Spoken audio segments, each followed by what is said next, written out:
વડોદરા મહાનગરપાલિકાની સ્થાયી સમિતિની બેઠકમાં કુલ 13 કામો અને વધારાના 6 કામો મળી કુલ 19 કામો મંજૂરી અર્થે લેવામાં આવ્યા હતા, જેમાંથી 16 કામો મંજૂર કરી 3 કામો મુલતવી કરવામાં આવ્યા હતા। વડોદરા મહાનગરપાલિકાની વડી કચેરી ખંડેરાવ માર્કેટ ખાતે સ્થાયી સમિતિની બેઠક યોજાઈ હતી। આ બેઠકમાં કુલ 13 કામો હાલના અને વધારાના 6 કામો મળી કુલ 19 કામો મંજૂરી અર્થે મૂકવામાં આવ્યા હતા, જેમાંથી 16 કામો મંજૂર કરી 3 કામો મુલતવી કરવામાં આવ્યા હતા, જેમાં મુખ્યત્વે સામાન્ય વહીવટ વિભાગ, મિકેનિકલ ખાતા, ડ્રેનેજ અને વરસાદી ગટર પ્રોજેક્ટ શાખા, રોડ પ્રોજેક્ટ શાખા, પ્રેસ વિભાગ, જનસંપર્ક વિભાગ, જમીન મિલકત શાખા અને પાણી પુરવઠા શાખાના કામોને મંજૂરી આપવામાં આવી હતી, જેમાં રોડ પ્રોજેક્ટ શાખાનું સમા કેનાલથી છાણી કેનાલ સુધી સાયકલ ટ્રેક અને જોગિંગ ટ્રેક બનાવવાનું વિવાદમાં આવેલું કામ પણ મંજૂર કરવામાં આવ્યું હતું। સાયકલ ટ્રેક જે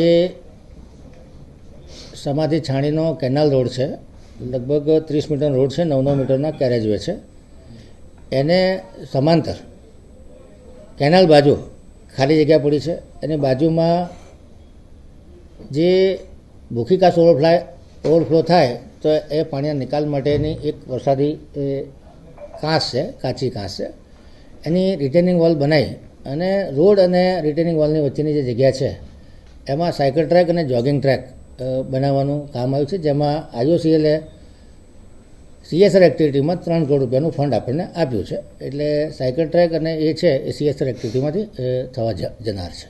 જ્યારે સામાન્ય વહીવટ વિભાગનું એક કામ, ફ્યુચરિસ્ટિક પ્લાનિંગ સેલ અને જન્મ મરણ શાખાના એક કામને મુલતવી કરવામાં આવ્યા હતા, જેમાં ફ્યુચરિસ્ટિક પ્લાનિંગ સેલના સરકારે નિયત કરેલ ભાવ કરતાં 38% વધુના ભાવે ભાયલી તળાવના બ્યુટિફિકેશનનું કામ પણ મુલતવી રાખવામાં આવ્યું હતું।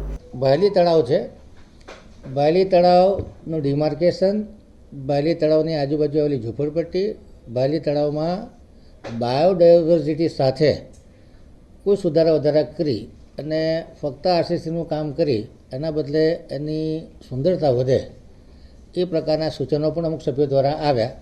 તે સૂચનોને આ જ દરખાસ્તમાં કેવી રીતે ઇન્કોર્પોરેટ કરી શકાય એની ચર્ચા વિચારણા માટે આ બંને કામને મુલતવી રાખવામાં આવ્યા છે।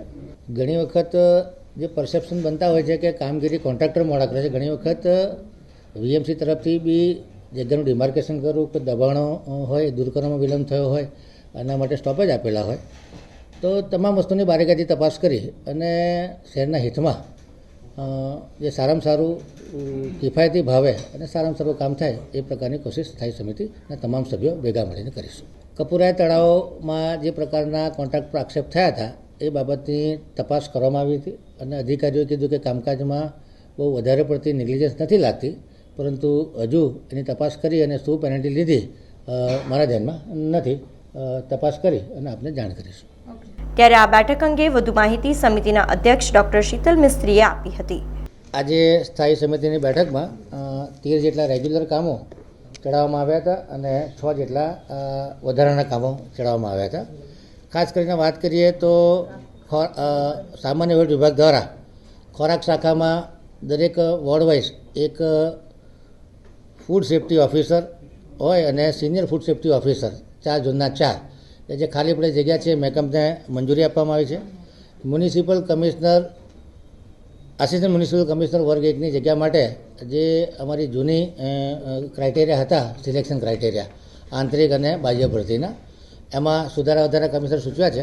વધુ અભ્યાસ અર્થે એ દરખાસ્તને મુલતવી રાખવામાં આવી છે।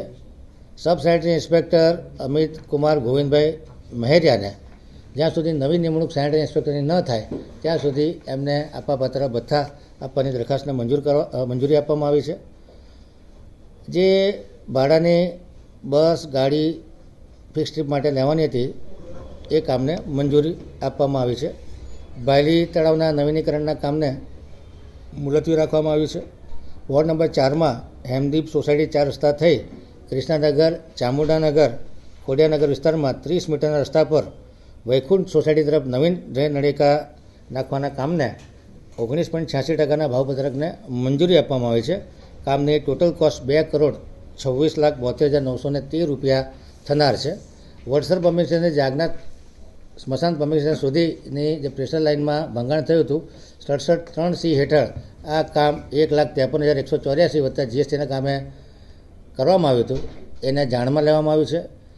સમા કેનાલથી છાણી કેનાલ સુધીના જે સાયકલ ટ્રેક, જોગિંગ ટ્રેક અને રિટેનિંગ વોલ તથા પ્લાન્ટેશનનું કામ છે એ કામને 10,40,01,205 અને એસઓઆરથી 2.76% વધુના ભાવપત્રકને મંજૂરી આપવામાં આવી છે. પ્રેસ વિભાગ દ્વારા 89.91 રૂપિયા પ્રતિ ડાયરી જે છાપવાની છે એ ભાવપત્રકને મંજૂરી આપવામાં છે, જે 9.63% ઓછું છે.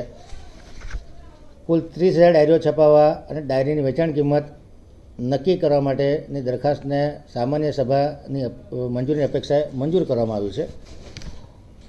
616 કરોડના વિવિધ પ્રકલ્પોના લોકાર્પણ પ્રસંગે માન્ય મુખ્યમંત્રી શ્રી આવ્યા હતા. એને લગતો સુસંગત ખર્ચ કરવાની સત્તા કમિશનરશ્રીને આપવામાં આવી છે.